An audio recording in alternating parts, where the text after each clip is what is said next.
Existe um princípio chamado sola scriptura, você já deve ter ouvido falar nisso. Sola scriptura significa só a escritura, ou só a Bíblia, né? É um princípio protestante, eu gosto de chamá-lo de bíblico protestante, porque não foram os protestantes que inventaram esse princípio, eles resgataram esse princípio, ok? E muitas pessoas entendem que esse princípio significa o seguinte: todas as coisas que eu acredito precisam estar na Bíblia. Tudo que eu acredito precisa estar na Bíblia. Tem muitas pessoas que definem dessa maneira. Uma vez que se defina sola escritura dessa maneira, a gente tem um pequeno probleminha. Como que ficam os dons proféticos? Como fica o dom profético? Porque o que acontece?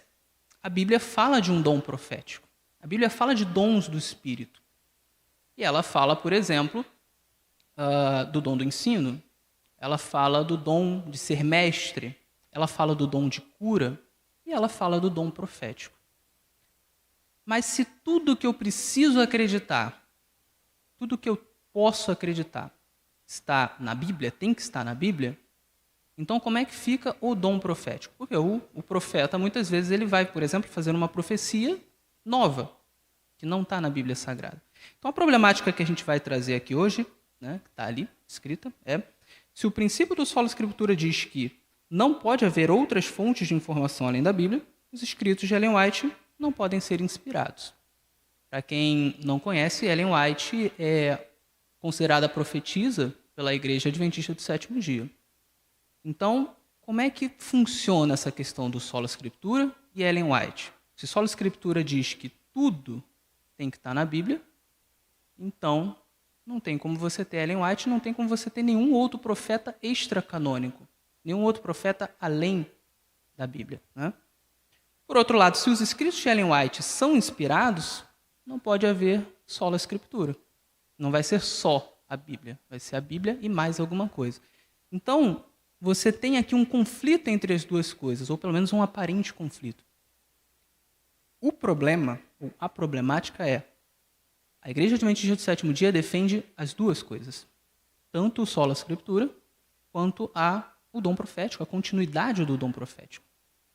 A Igreja Adventista do Sétimo Dia ela se coloca como uma igreja continuista, ou seja, os dons do Espírito Santo, dentre os quais estão o dom de profecia, não cessaram.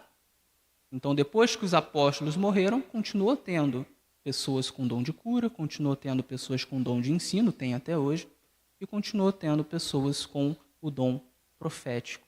Então, como que a gente equaciona isso? Bíblia e dom profético, continuidade do dom profético. Né? Então, nós precisamos aprender a conciliar. Tem como conciliar? Para a gente começar a desmembrar esse paradoxo, a gente tem que entender o que é, de fato, o sola escritura. Será que sola escritura realmente é tudo tem que estar na Bíblia? Essa é a definição correta? Então, a gente vai trabalhar um pouquinho essa questão, e eu trouxe aqui algumas coisas para a gente ler.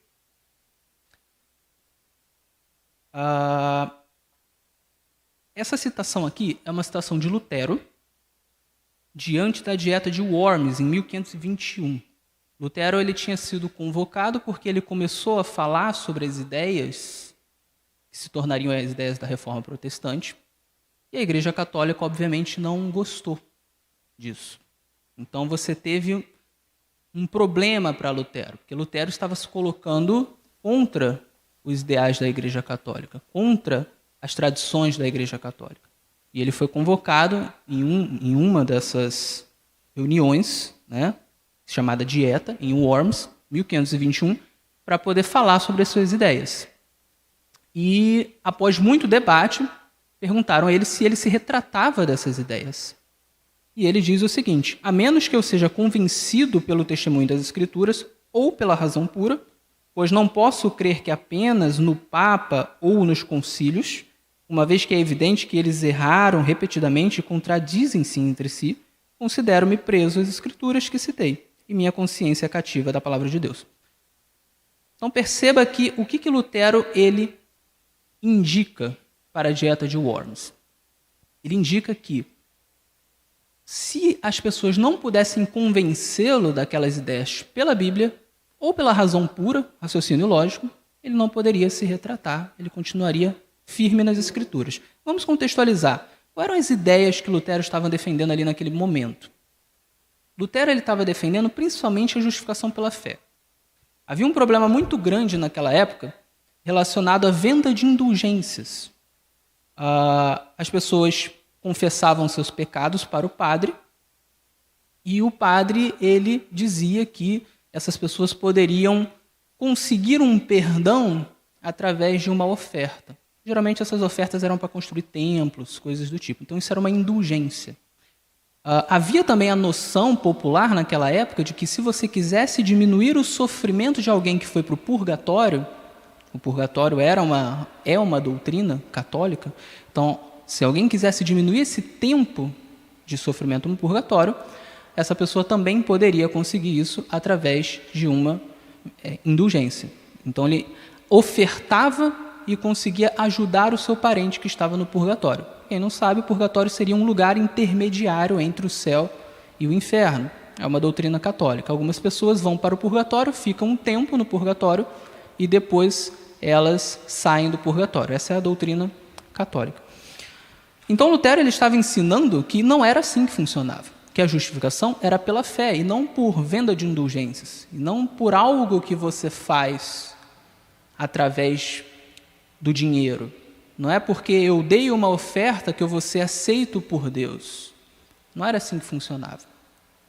Então, essa era uma das ideias que estava sendo combatida por Lutero. E como a gente pode ver, essa é uma ideia central. Justificação pela fé, se você for ler os escritos de Paulo na Bíblia, você vai ver que isso é central no Novo Testamento, isso é central na Bíblia. O homem é justificado pela fé. Lembremos de Efésios 2, 8 a 10, né? Pela graça sois salvos mediante a fé. Isso não vem de obras, para que ninguém se glorie, é dom de Deus. Não há algo que você possa fazer para você comprar a salvação. Não há algo que você possa fazer para que você tenha mérito diante de Deus. Nós somos salvos pela graça de Deus, pela bondade de Deus, pela misericórdia de Deus, mediante a fé em Jesus. Que, obviamente, precisa ser uma fé viva, não pode ser uma fé morta, como Tiago vai nos alertar, mas é assim que funciona. Então, Lutero estava combatendo esse problema e ele vai dizer que ele só se retrataria das suas ideias se alguém provasse na Bíblia ou pela razão pura que ele estava errado. Então, eu quero que você note aqui uma coisa. Lutero não disse que tudo precisava estar na Bíblia. Ele estava dizendo que ele precisava que se provasse uma doutrina para ele pela Bíblia. Você percebe a diferença? Vamos continuar. Tem um outro textinho aqui que a gente pode ler, que diz o seguinte. Também Lutero. Somente a Escritura é o verdadeiro Senhor e Mestre de todos os escritos e doutrinas da terra. Olha só, mais uma vez ele está falando sobre doutrina. Doutrina não é igual a qualquer informação comum, certo? O que seria uma informação comum, uma informação não doutrinária? É qualquer informação da história, por exemplo. Se eu acho hoje um objeto arqueológico dizendo como que viviam os povos asiáticos antigos, isso é uma informação. Se eu disser que tudo precisa estar na Bíblia, então eu vou dizer, eu não posso crer neste documento que fala como que os povos asiáticos viviam antigamente, porque isso aqui não está na Bíblia. Não é assim que funciona. Isso é só uma informação histórica, isso não é doutrina. O que é doutrina? Doutrina é uma coisa muito mais importante. Doutrina tem a ver com fatos básicos para a fé, com fatos básicos para a prática cristã. Doutrina tem a ver com, por exemplo, justificação pela fé. Isso é doutrina. É algo bastante importante, é um fato básico para a fé. A doutrina tem a ver com, por exemplo, os atributos básicos de Deus. Deus é onisciente, onipresente, onipotente. Deus é eterno. Isso é doutrina. São fatos básicos para a fé. Agora, fatos que têm a ver com questões históricas menores, que não vão alterar doutrina, isso não precisa necessariamente estar na Bíblia. E Lutero sabia disso. Então, a gente precisa delimitar bem a coisa aqui. Não é que tudo precisa estar na Bíblia. Doutrina precisa estar na Bíblia. O que não é doutrina, não necessariamente. Óbvio, não pode contradizer a Bíblia. Mas nem tudo está na Bíblia. Pedro Álvares Cabral descobriu o Brasil, mas a gente não encontra isso na Bíblia. Mas também não é doutrina. Entende?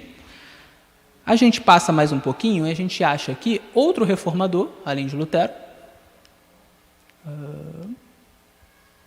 Esse aqui. Que ele vai dizer o seguinte. Acho que eu vou ter que voltar aqui. Ok. As Escrituras Sagradas contêm todas as coisas necessárias para a salvação, de modo que tudo o que nela não se lê, nem por ela se pode provar, não se deve exigir de ninguém que ninguém creia como artigo de fé, nem julgar como requisito para a salvação. Então veja que ele delimita aqui o sola scriptura da seguinte maneira. Tudo que é artigo de fé precisa estar na Bíblia. Tudo que é requisito para a salvação precisa estar na Bíblia. Se não for, tudo bem, não precisa estar. Percebe? Então ele faz uma diferenciação entre doutrina e informação. Quando ele diz aqui artigos de fé, ele está falando sobre coisas essenciais para a fé cristã. Esse documento aqui do Thomas Cranmer, esse aqui é o artigo 6 dos 39 artigos de fé, né? Então, são os artigos básicos de fé da Igreja Anglicana. Ok? Então, ele faz essa diferenciação. Um pouquinho mais adiante, ele vai dizer o seguinte, aqui, mesmo que a igreja seja testemunha e guarda das Escrituras Sagradas, todavia, assim como não é lícito decretar nada contra elas, as Escrituras, também não se deve obrigar que se creia em algo que nelas não se encontra como necessária para a salvação. Então, aqui ele delimita a questão da salvação. Você não pode, por exemplo, criar uma doutrina nova para a salvação. Então, por exemplo, se eu digo assim, olha, Deus me revelou que a partir de hoje você precisa ir a Jerusalém pelo menos uma vez por ano para que você seja salvo. Isso é uma doutrina. Está lidando com salvação. É um assunto bastante importante. Então, não tem como ser assim. Eu não posso criar doutrina fora da Bíblia. E esse era o problema que Lutero e os reformadores estavam tentando resolver. Você tinha, naquela época, a Igreja Católica dominando o cenário cristão e haviam doutrinas que não vinham da Bíblia. Eu citei agora há pouco o purgatório. Há também a questão da oração aos santos. Nada disso você encontra na Bíblia. E essas coisas não são meras informações, não são informações históricas secundárias, que não mudam em nada a nossa fé básica. Não, são coisas básicas. Saber se eu tenho que orar ou não aos santos é uma coisa básica, é doutrina. Purgatório, saber se quando eu morro eu vou para um lugar para queimar durante algum tempo, isso é doutrina, é um fato básico. Tem a ver com salvação, inclusive. Então veja que o problema dos reformadores não era que tudo precisava estar na Bíblia, porque não tem como tudo estar na Bíblia. A Bíblia é um resumo. Tem muitas coisas que não estão na Bíblia. Senão você terá que jogar fora todos os livros de história, todos os livros de geografia, todos os livros de matemática. Mas as doutrinas precisavam fluir da Bíblia. Ok? Eu vou citar só mais um, que é o Philip Melanchthon. Ele diz o seguinte...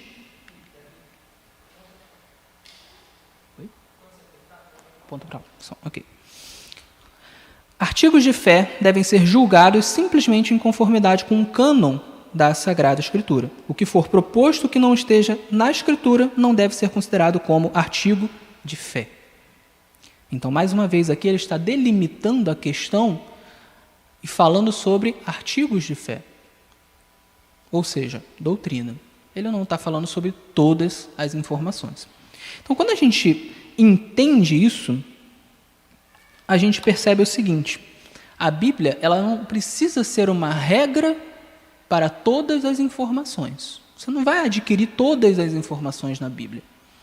A Bíblia precisa ser uma regra de doutrina, ou também chamada de regra de fé e prática, né? Essa fé e prática são fé e prática básicas para o cristão. É tudo aquilo que é ou imposto ao cristão ou proibido ao cristão.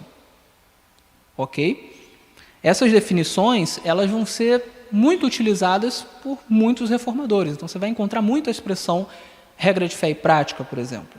Né? Você também vai encontrar uma outra expressão, que é a expressão a Bíblia interpreta a si mesma, ou a Bíblia é seu único intérprete, que inclusive era usada também por Lutero.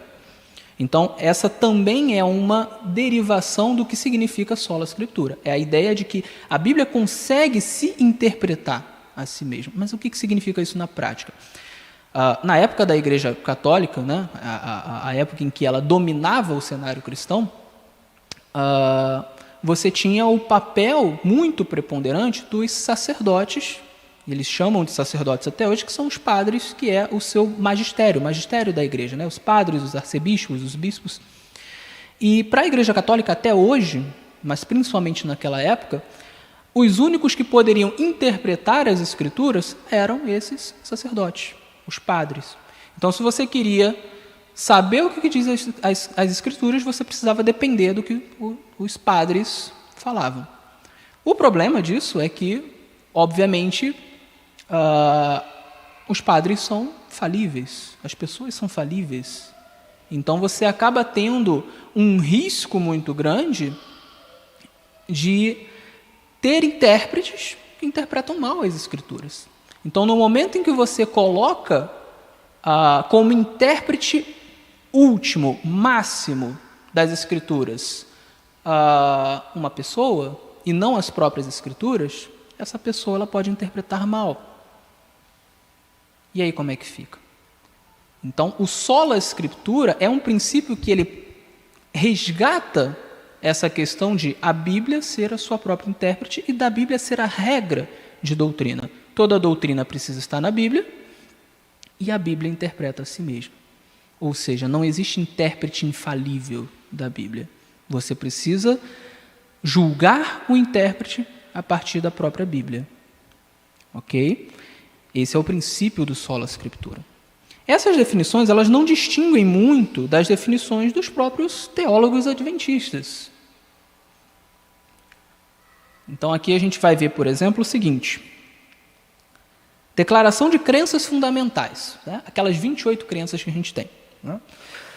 O preâmbulo dela diz o seguinte: os adventistas do sétimo dia aceitam a Bíblia como seu único credo e mantêm certas crenças fundamentais como sendo o ensino das escrituras sagradas. Veja que interessante. Muitas pessoas acham que a declaração de crenças da Igreja Adventista é um credo. Mas a própria declaração diz que o único credo da Igreja Adventista é a Bíblia Sagrada. O que esse preâmbulo quer dizer? Esse preâmbulo quer dizer o seguinte: olha, embora a gente tenha aqui as 28 crenças fundamentais, embora a gente tenha aqui as doutrinas nessa declaração, não é essa declaração que é a nossa base. Essa declaração, na verdade, ela é um efeito do estudo da Bíblia. A nossa base, o nosso credo, é a Bíblia Sagrada. Isso faz diferença? Faz. Por exemplo, se pegar a igreja presbiteriana, ela se baseia, entre outras coisas, na Confissão de Westminster. Está lá na doutrina deles. É uma confissão de 1800, se eu não me engano, 60 e pouco. Quando você se baseia em um documento que não é a Bíblia, você acaba ficando engessado. Porque se o documento diz X, você vai continuar fazendo X porque você é adepto daquela confissão. Então você acaba ficando um pouco engessado. Então, por exemplo, a Confissão de Westminster, ela diz que o domingo é o dia de guarda. E a igreja presbiteriana até hoje acredita nisso. Percebe o problema? Ou seja, você não pode fazer com que uma declaração de crenças se torne o seu credo, se torne a sua base, a sua regra de fé. A regra de fé tem que ser a Bíblia. Quando os adventistas fizeram essa declaração de crenças, eles sempre deixaram claro Isso aqui não é o nosso credo. Isso aqui é uma exposição das nossas crenças. Ou seja, se a gente estudar a Bíblia sob a orientação do Espírito Santo, sob muita oração, e perceber que a gente está errado, a gente muda. Porque as crenças fundamentais, a declaração de crenças fundamentais, ela precisa refletir a Bíblia, e não o contrário. Isso aconteceu ao longo da história adventista. É muito interessante isso. A igreja adventista ela foi se desenvolvendo ao longo do tempo.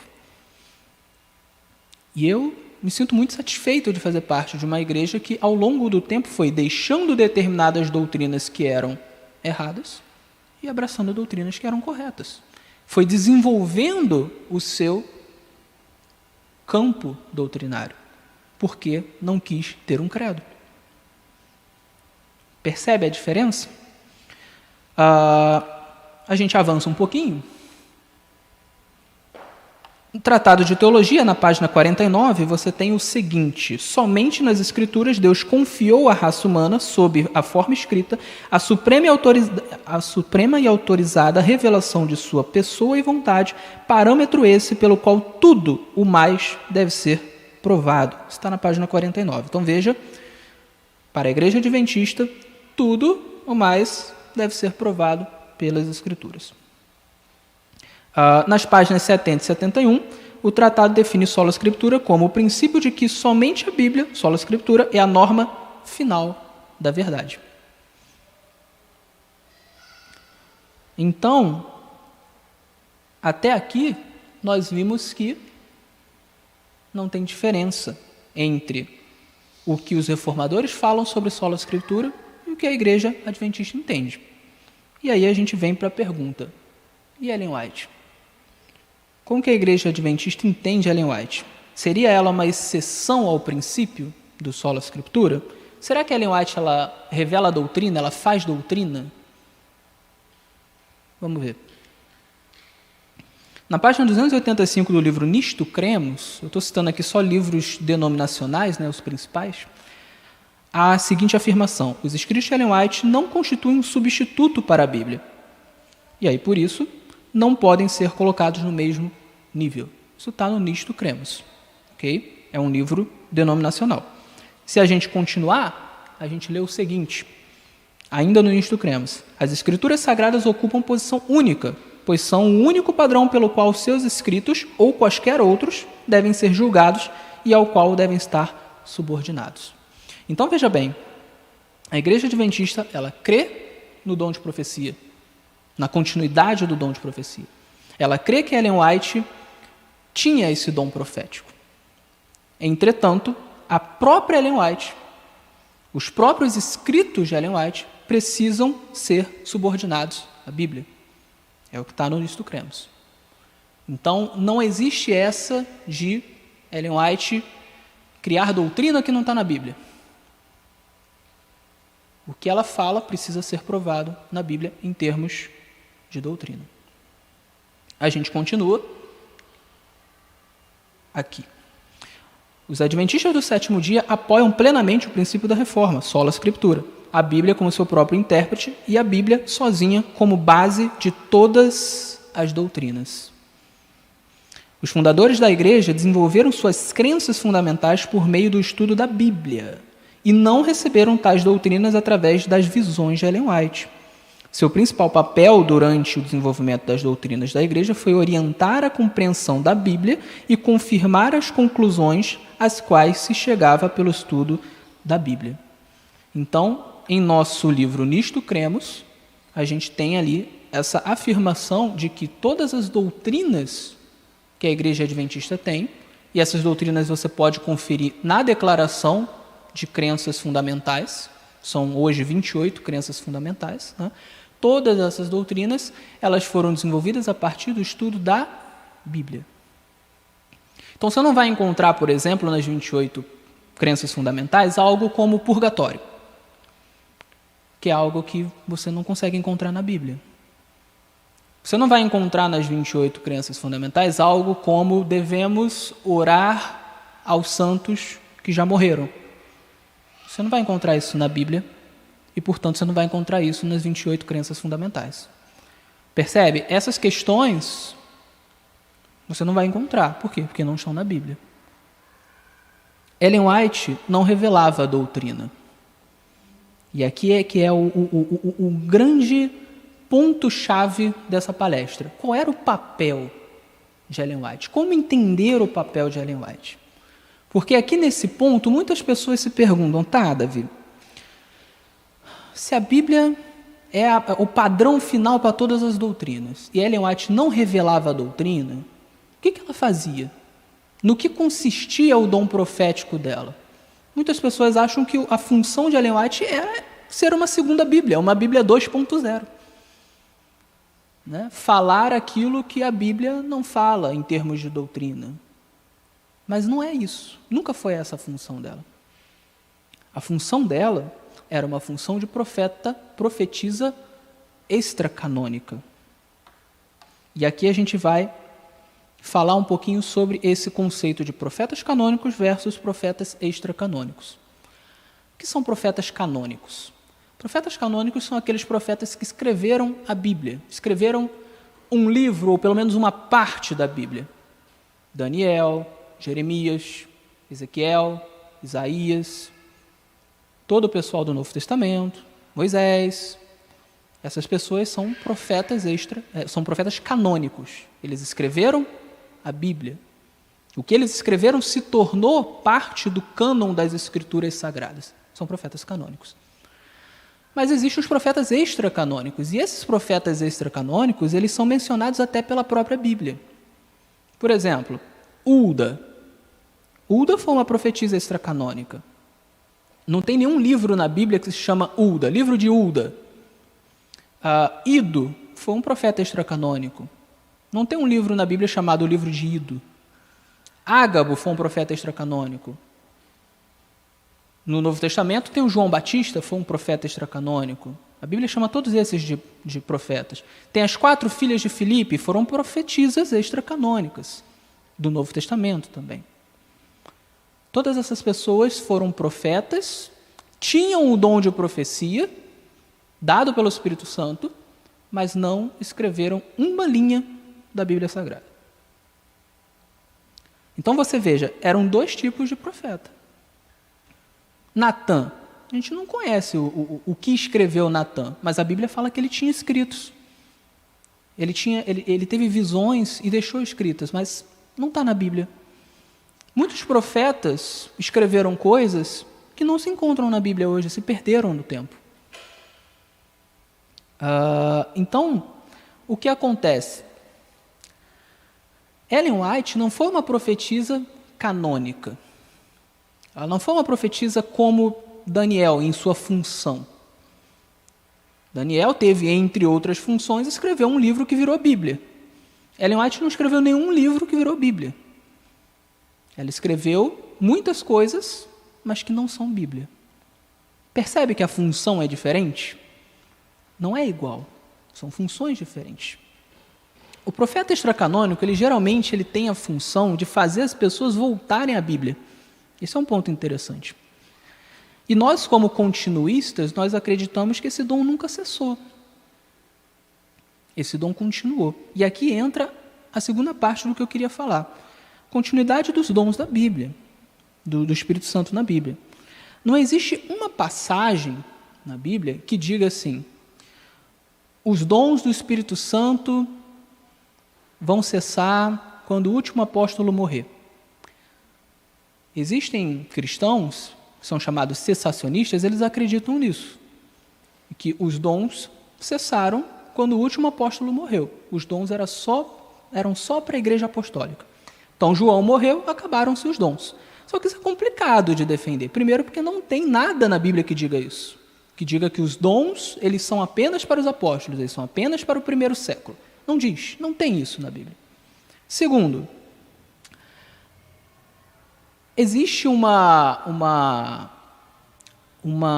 passagem bíblica, aliás, várias, que falam sobre os dons na igreja. Dentre esses dons tem, por exemplo, o dom de ensino. Será que alguém diria que o dom de ensino não existe mais? Ele cessou? Ele acabou? Não existe mais pastor? Não existe mais ninguém que ensine? Não, ele continua existindo, mas faz parte dos dons. Então, se existe o dom de ensino, por que não existiria o dom de profecia? O problema é que os cessacionistas, eles entendem o dom de profecia como algo relacionado apenas a fazer Bíblia.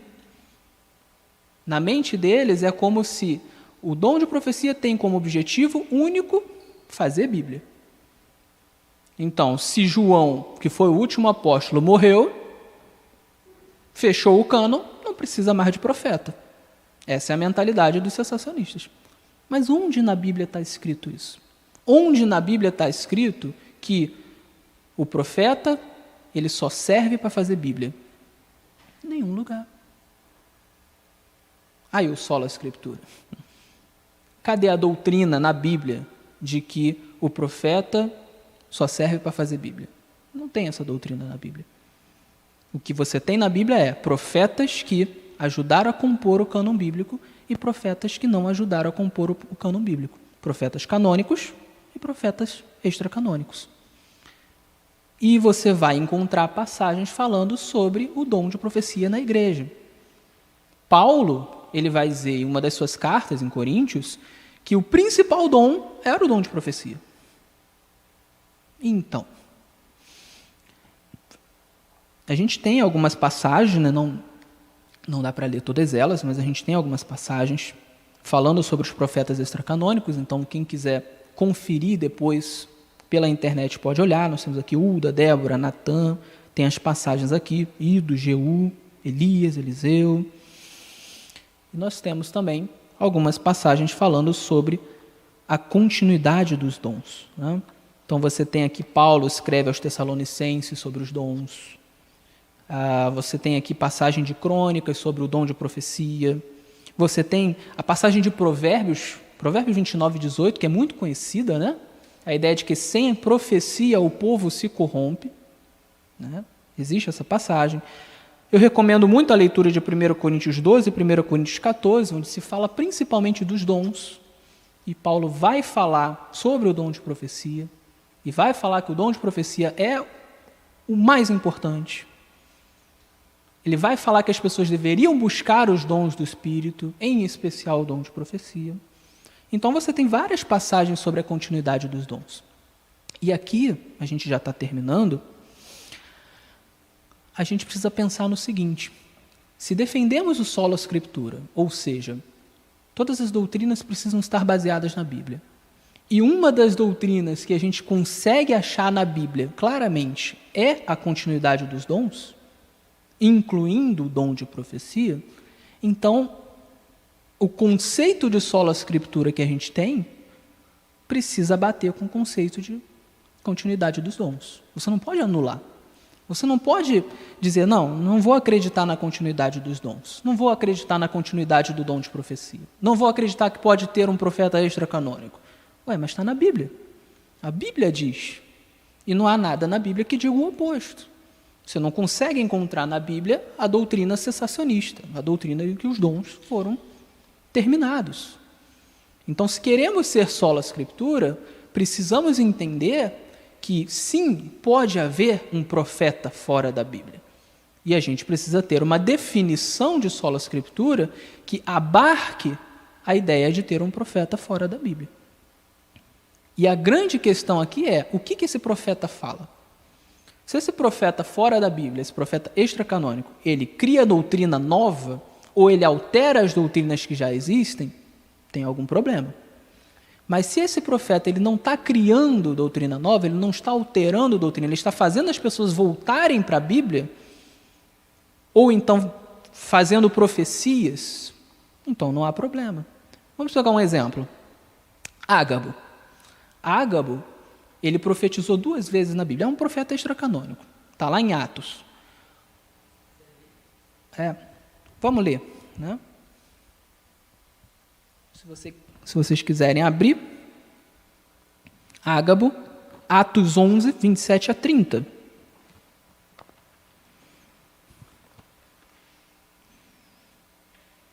Atos 11.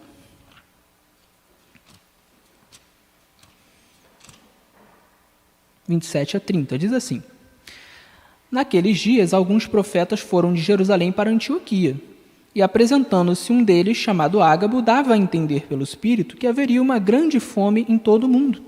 Essa fome veio nos dias do imperador Cláudio. Os discípulos, cada um conforme suas posses, resolveram mandar uma ajuda aos irmãos que moravam na Judéia. E eles o fizeram, enviando essa ajuda aos presbíteros por meio de Barnabé e Saulo. Veja só, Ágabo não era um profeta canônico. Ágabo nunca escreveu Bíblia, mas era um profeta que existia naquela época. E ele fez uma profecia. Essa profecia estava na Bíblia? Não, era uma profecia nova. Uma profecia local, específica para aquelas pessoas. Olha, vai ter uma grande fome. Então veja, quebrou o sola scriptura ali? Não, ele não estava criando uma doutrina nova. Ele não estava criando uma nova forma de salvação, uma nova forma. Não. Ele estava simplesmente predizendo um problema que iria atingir aquela igreja. E através dessa predição, os apóstolos puderam se precaver. Mandaram pessoas para ajudar os irmãos que estavam desassistidos. Vocês percebem?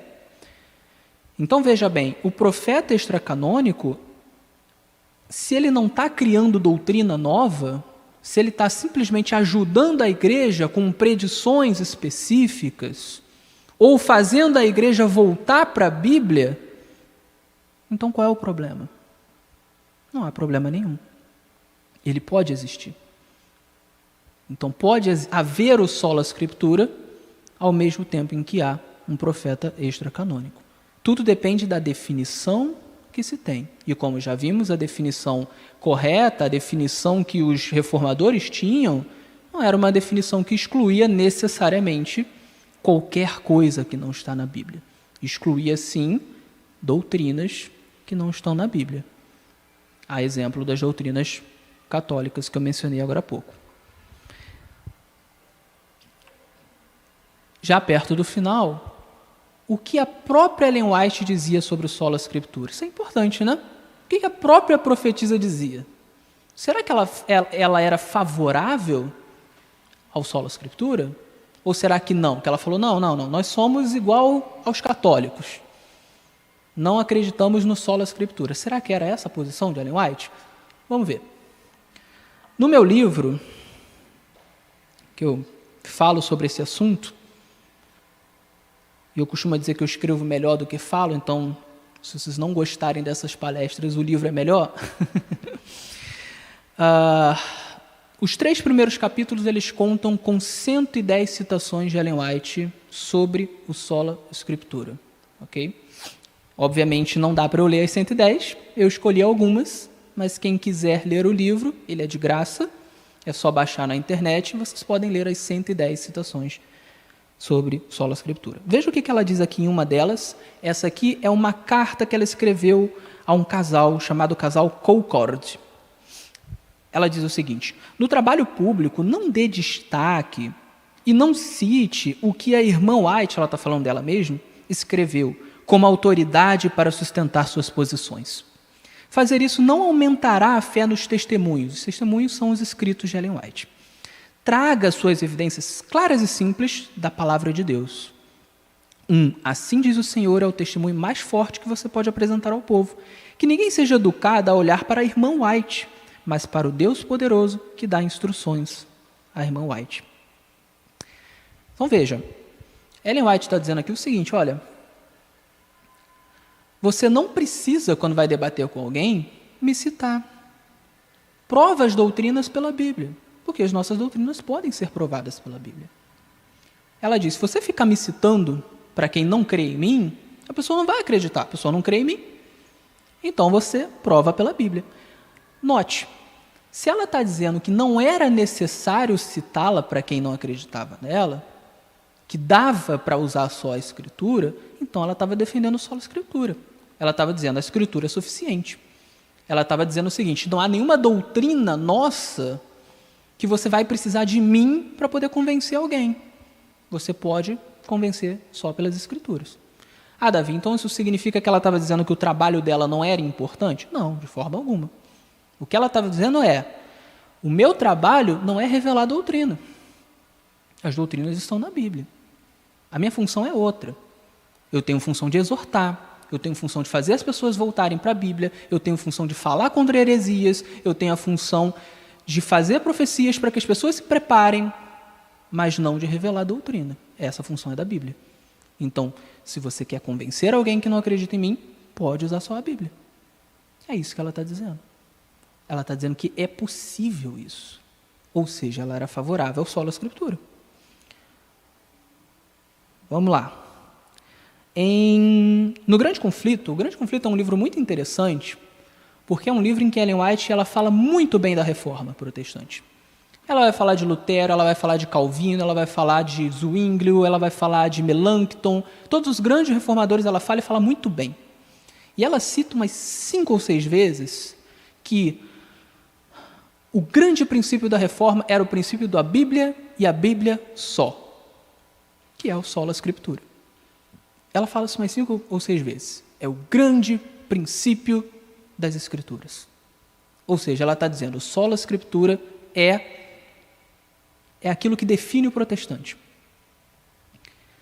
E ela vai dizer, por exemplo, o seguinte: como, pois, disse o reformador, pretenderão os outros, de acordo com a sua vontade, decretar dogmas? Passei? Sim, verdade, passei. Tá, vamos lá. Na presença do monarca e dos principais homens da Suécia, Olavo Petri, que foi um reformador, então ela está contando a história desse Olavo Petri, ela contou a história no seu livro O Grande Conflito de vários reformadores, né? Com grande habilidade defendeu contra os campeões romanos as doutrinas da fé reformada. Declarou que os ensinos dos pais da Igreja deviam ser recebidos apenas quando estivessem de acordo com as Escrituras. Olha que interessante. A Igreja Católica ela não acredita no sola escritura, ela acredita num tripé: Bíblia, magistério e tradição. O magistério é o conjunto de padres, bispos, arcebispos e o Papa, principalmente o Papa, que em matéria de doutrina ele é considerado infalível. E a tradição da própria Igreja Católica, certo? Então os pais da Igreja, que são os primeiros grandes teólogos da Igreja, né, eles são considerados pela Igreja Católica como estando no mesmo nível da Bíblia, em termos de doutrina. Ou seja, se uma doutrina não está na Bíblia, mas está nos pais da Igreja, está na tradição, está no magistério, o católico acha tranquilo, tudo bem. Isso é normal, você pode falar com um católico, ele vai dizer, eu já vi padres, por exemplo, dizendo sem problema nenhum, não precisa estar na Bíblia, nós não cremos no sola escritura, nós cremos porque está na tradição, nós cremos porque porque o Papa falou, faz parte da doutrina católica, não sou eu que estou inventando. Você pode ver isso até no catecismo da Igreja Católica, eles não creem no princípio do sola escritura. E, no entanto, o que ela está dizendo aqui? Ela está falando que o Olavo Petri declarou que os ensinos dos pais da Igreja deviam ser recebidos apenas quando estivessem de acordo com as Escrituras. Ou seja, o que os pais da Igreja disseram, vamos ver nas Escrituras se está lá.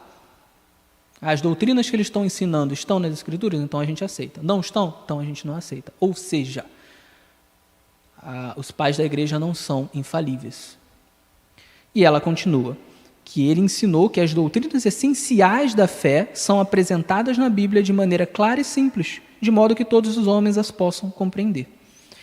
Ele continua aqui, eu não vou ler tudo, né, mas eu quero ler o finalzinho, onde ela vai dizer o seguinte: que ele demonstrou que os decretos da Igreja não têm autoridade quando em oposição aos mandamentos de Deus, e insistiu no grande princípio protestante de que a Bíblia e a Bíblia só é a regra de fé e prática.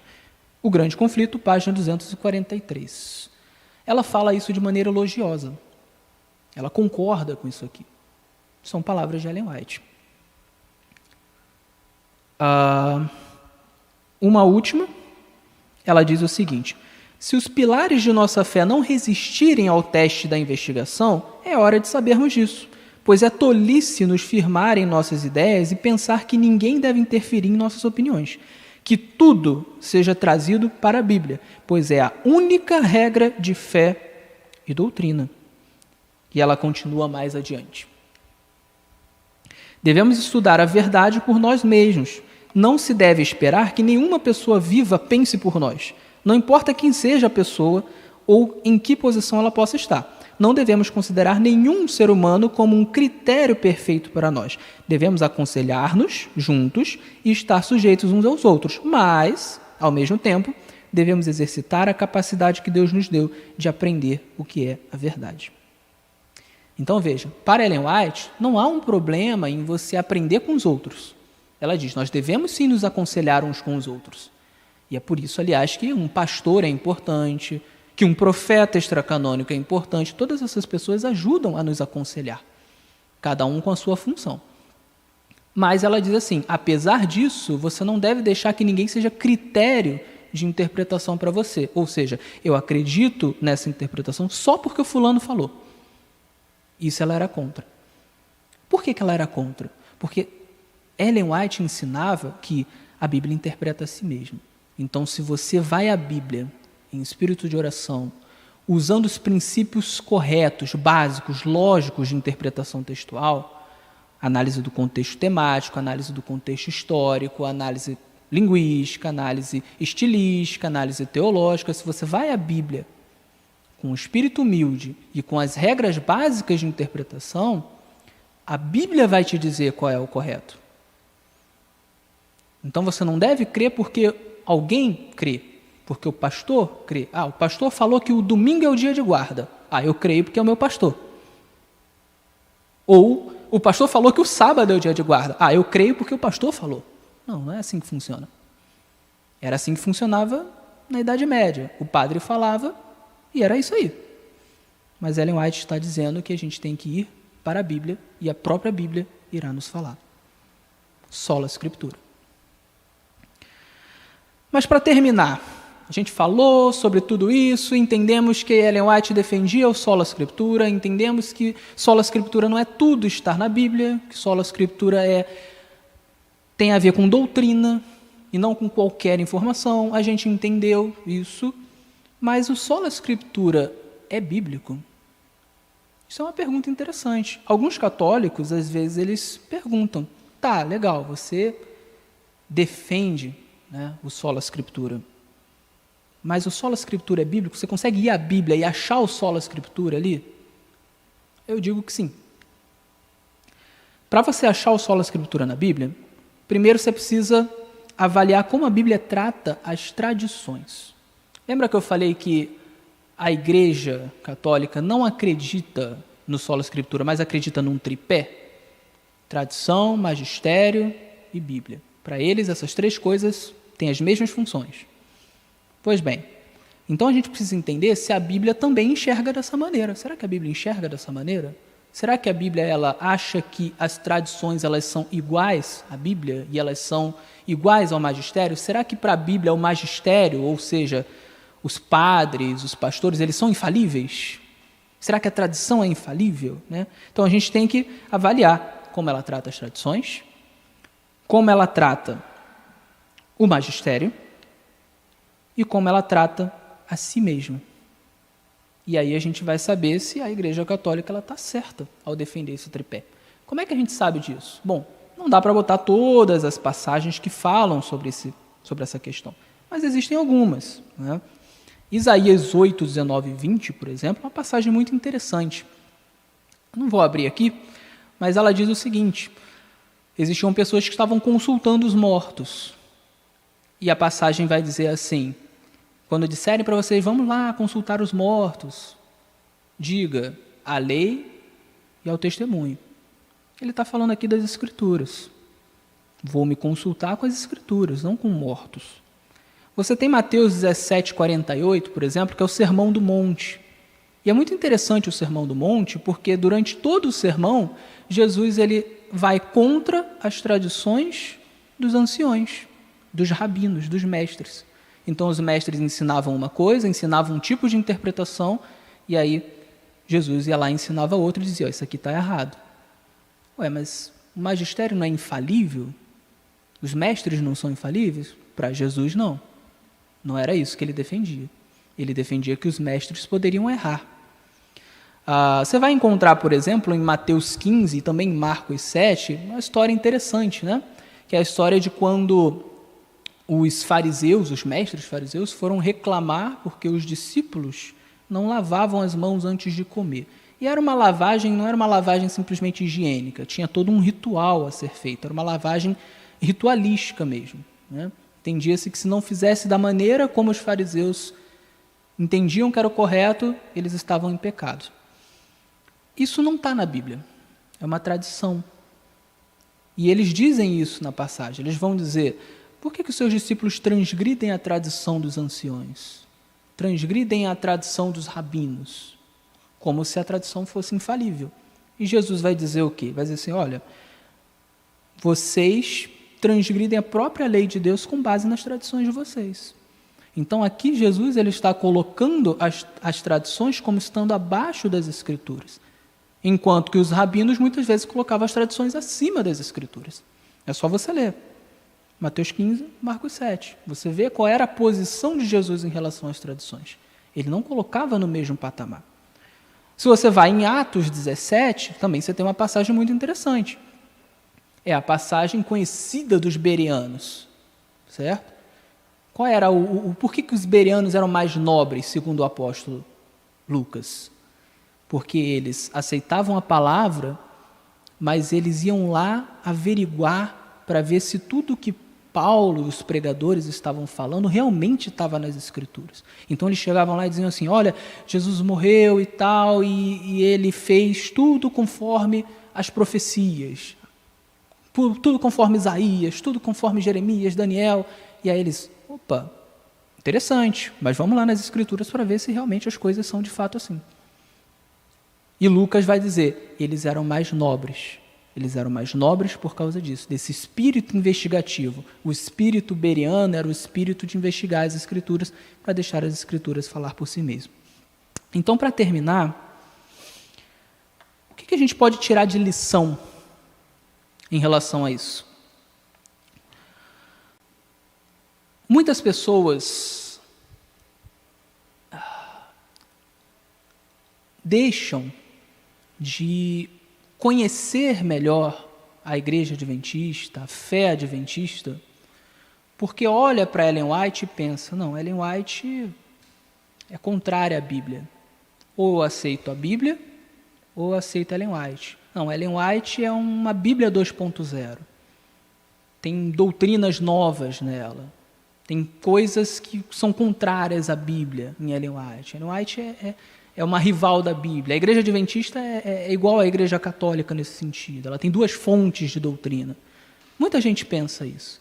E muitas vezes deixa de conhecer um pouco melhor as nossas doutrinas por conta desse preconceito. E, no entanto, a gente vê aqui que Ellen White ela era firme defensora do sola scriptura. Se considerava uma protestante. Muitos adventistas também acreditam nisso, sabe? Há adventistas que creem que Ellen White não defendia o sola scriptura.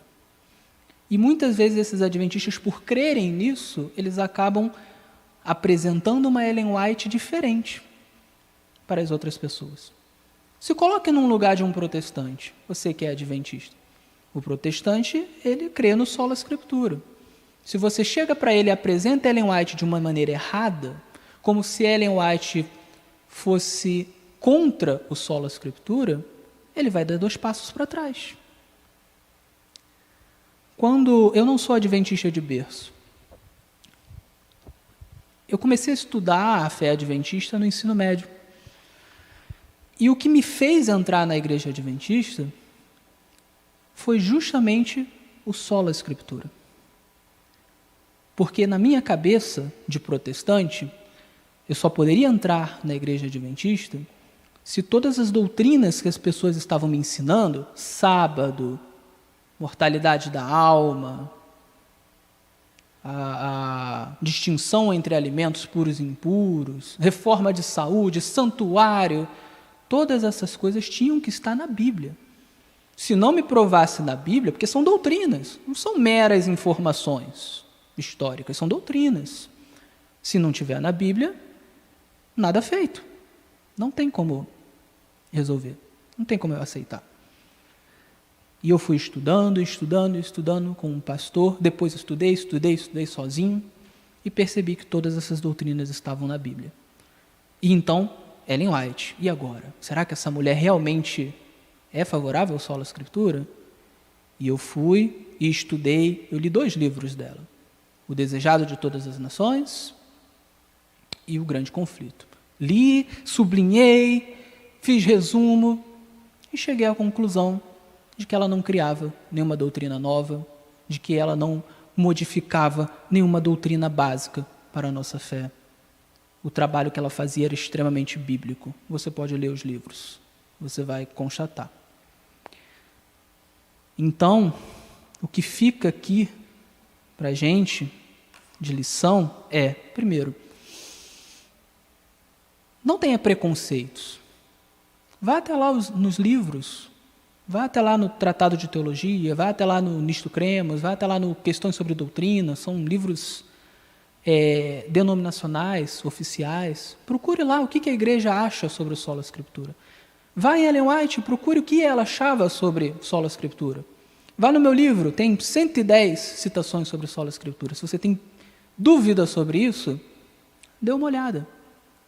No fim das contas, seja você um adventista ou um crítico do adventismo, ou alguém que está interessado em estudar sobre o adventismo, você observar essas coisas vai fazer você enxergar qual era a verdadeira Ellen White.